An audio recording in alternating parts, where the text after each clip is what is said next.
네, 반갑습니다. 동혁 선배의 유동혁입니다. 오늘은 제가 그동안에 댓글로 받았던 질문들에 대한 이제 답을 만들어 드리기 위해서 영상을 조금 빨리 급하게 준비했습니다. 영상들을 찍으면서 제가 항상 댓글 남겨주십시오 라고 말씀드렸는데 뭐 많이는 아니지만 거기에 대해서 제가 조금 답변해 드리겠습니다. 먼저 첫 번째 댓글이 있었습니다.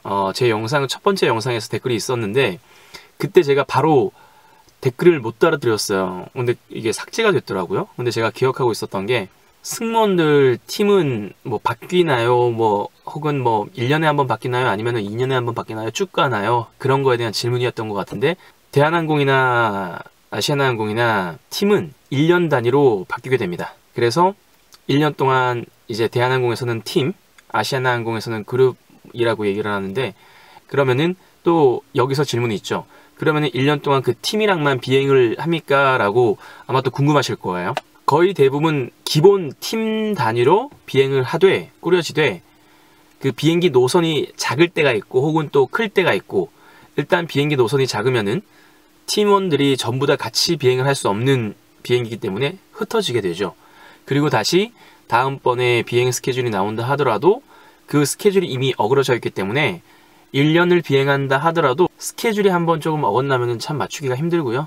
그렇습니다. 네, 어쨌든 팀은 1년에 한 번씩 바뀐다. 두 번째, 남승무원 준비를 하고 있는데 키가 이제 174cm라고 한다 하면은 그 댓글도 달아드렸는데 될 수 있습니다. 이거는 저도 제가 회사를 다니면서 남승무원이 174 그 이하도 봤었고요. 실제로 그 뉴스 신문 기사에서도 제가 검색을 하다 보니까 거기에도 정확하게 또 나와 있더라고요.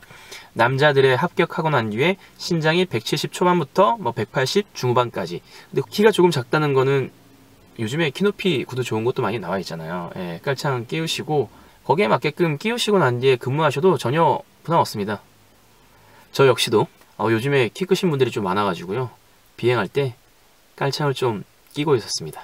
그래서 여러분들도 뭐 남승무원을 준비하시건 혹은 여승무원을 준비하시건 키에 대해서 걱정이시라면 너무 큰 걱정은 하지 마시고요. 그 시간에 웃는 미소, 그 첫 번째 면접에서도 제일 눈에 들어오는 첫 번째 이미지를 결정짓는 요소이기 때문에 웃는 미소 연습을 하시는 게 더 저는 현명하다고 생각을 합니다. 네, 그리고 세 번째, 현직 승무원들이 장기 근무를 하지 못하고 5년 이내에 퇴사하는 솔직한 이유들을 알고 싶네요. 둘러 전달하는 것보다 깔끔한 답변을 듣고 싶어요 라고 남겨주셨습니다. 승무원들의 퇴사 비율이 낮지는 않습니다. 제가 이제 회사를 다녀보니까 왜 이렇게 많은 채용을 또 하는지 알겠더라고요.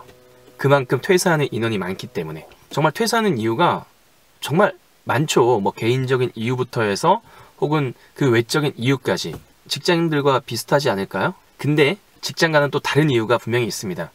그 중에 첫 번째가 건강과 관련된 체력적인 문제가 아닐까요? 승무원 단점 편에서 제가 말씀드렸던 것처럼 앞전 영상에서 체력적으로 굉장히 힘든 게 승무원 직업입니다. 저도 비행을 하고 있고 남승무원인데도 불구하고 체력적으로 장거리를 갔다 오거나 혹은 진짜 비행을 뭐 국내선 같은 경우에는 국내선을 뛰게 되는 경우에는 김포에서 부산 갔다가 부산에서 김포 갔다가 김포에서 제주 갔다가 이러면 4가 되겠네요. 스테이하고 그리고 일어나서 제주에서 뭐 중국을 갔다가 중국에서 제주 와서 다시 제주에서 오프 듀티로 해서 김포로 올라오는 이런 것들을 1박 2일 하고 나면은 데이오프가 없거나 하루 정도가 데이오프 붙는 경우가 있고요.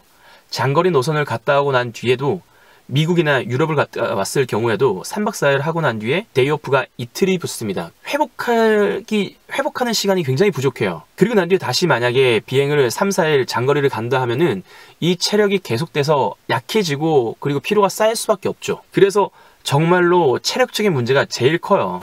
그만두시는 이유 중에 제일 큰 게 바로 이런 체력적인 건강상의 문제로 제일 많이 그만두십니다. 특히나 남성분들보다는 여성분들의 그 체력적인 힘듦이 있기 때문에 더 그만두시는 경우가 있죠. 꾸준히 운동을 하면 되지라고 생각을 하실지 모르겠지만 물론 하시는 분들도 계시겠지만 잠이 참 많이 부족하기 때문에 잠자는 시간에 많이 할애를 하다 보면 운동할 수 있는 시간이 적어요. 물론 변명이 될 수 있겠지만 그래서 그 체력적인 문제로 회사 그만두시는 경우도 참 많이 있고요. 두 번째는 첫 번째가 제일 큰 거고 지금부터 말씀드리는 거 뭐가 더 많다 적다 이게 중요한 것 같지는 않고요. 그냥 이유 중에 하나다라고 말씀드리겠습니다.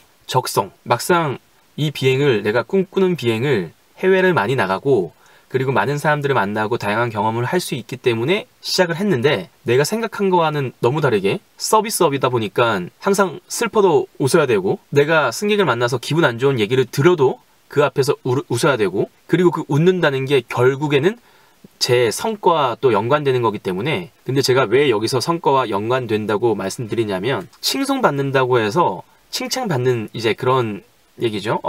예를 들어서 비행기를 탔는데 너무 웃는 미소 좋으시고 서비스가 좋았습니다. 기억에 남습니다. 하면은 저희에게 이제 칭송장이라고 상장에 나와요. 고가에도 또 반영이 돼요. 근데 그만큼 제 표정 하나 때문에 혹은 말투 하나 때문에 비행기에서 말씀을 안 하시고 비행기에 내리고 난 뒤에 이제 쓰시는 경우가 있죠. 그러면은 그 VOC가 또 타격이 오게 됩니다. 그만큼 성과에 연관되어 있기 때문에 서비스업, 감정노동 그게 막상 내가 정말 다른 것들을 생각하고 해외 나가서 정말 즐거운 것들만 생각하고 비행을 했는데 막상 해보면은 감정노동이라는 게 체력적으로 힘든 것보다도 혹은 힘든 것만큼 정말 힘들어서 적성에 맞지 않다고 생각하셔서 그만두시는 경우도 있으실 겁니다. 또 뭐가 있을까요? 인간관계? 적응에 관한 얘기? 이거는 다른 직장인들과 비슷한 얘기겠죠? 비행을 하는데 하다 보면 팀원 간의 불화도 있을 수 있고요. 이런 팀원 간의 불화도 나중에 잘 또 풀 수도 있고 혹은 팀원 간의 불화가 힘들어서 그만두시는 경우도 분명히 있을 수 있죠. 아니면은 팀 비행이 아니고 예를 들어 대한항공 기종 중에 380, A380 기종이라고 치면은 한 2개 팀 정도가 이제 합치게 돼요. 그 비행기의 승무원들이 20명 이상 정도 탑승을 하게 되면 이게 승객이 힘든 게 아니라 시니어리티라고 하죠. 시니어리티라고 해서 이제 그 선임 고참 승무원들의 질타 그리고 블랙리스트라는 게 또 있습니다.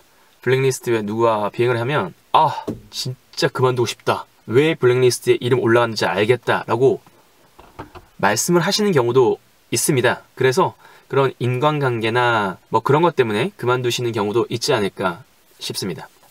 그리고 인간관계에 대해서 얘기가 나왔으니까 제가 남승무원 출신이니까 여기에서 또 조금 더 드릴 말씀은 남승무원들은 외롭습니다. 비행기에 타게 되면 아까 조금 전에 말씀드렸던 380, A380 기종에 만약에 20명의 승무원이 탄다고 했을 때 그 중에 남승무원이 한 명도 없는 경우도 있고요. 혹은 한 명 있는 경우도 있고요. 그래도 그 여자들만의 또 그 대화도 있고 그런 모임도 있고 남자들끼리의 모임과 대화가 있는데 이게 교집합이 있을 수 있지만은 완벽하게 합집합이 될 수는 없잖아요. 그러면은 그 비행기에서 항상 약간 외톨이 같은 느낌도 들 수도 있고요. 들고요. 저는 들었었고요. 그리고 도착해서도 남승무원이랑 비행하면 저희는 그래요. 도착하고 나서 방에서 먹건 혹은 앞에 나가서 먹건 술 한잔 하는데 남자들은 그게 또 조금 힘들어요. 네. 그래서 혼자 있는 시간이 굉장히 많습니다. 취미 중에 하나가 각 현지에 있는 맥주를 이제 먹는 게 제 취미였거든요. 혼자 많이 먹었었죠. 네. 그런 경우가 조금 많았어서 남승무원들은 이 방송, 이 영상을 보시는 분들은 그런 외로움도 있다는 걸 좀 알아주셨으면 좋겠습니다. 물론 여승무원들도 외로움이 있을 수 있습니다. 근데 제가 여승무원이 아니라서 그거는 제가 어떻게 답변 못 드리는 거 죄송합니다. 여기까지 이제 댓글이었고요. 별로 없죠. 오늘 영상은 여기까지 하겠습니다. 질문에 대한 답도 다 해드렸고 원래는 제가 그 전현책 카페에 있는 질문들 몇 가지를 좀 대답해 드리려고 했는데 배터리가 없습니다. 그래서 오늘 영상은 제가 여기서 좀 급하게 마무리를 짓겠습니다. 앞으로도 많은 댓글 남겨주시고요. 또 질문사항 있으면 남겨주시고 혹은 칭찬 또 해주시면 좋고요. 구독과 좋아요 눌러주시면 또 더 좋겠습니다. 오늘 하루도 수고하셨습니다. 지금까지 동혁선배였고요. 앞으로도 또 좋은 영상 가지고 오도록 하겠습니다. 오늘 Q&A는 여기까지. 감사합니다.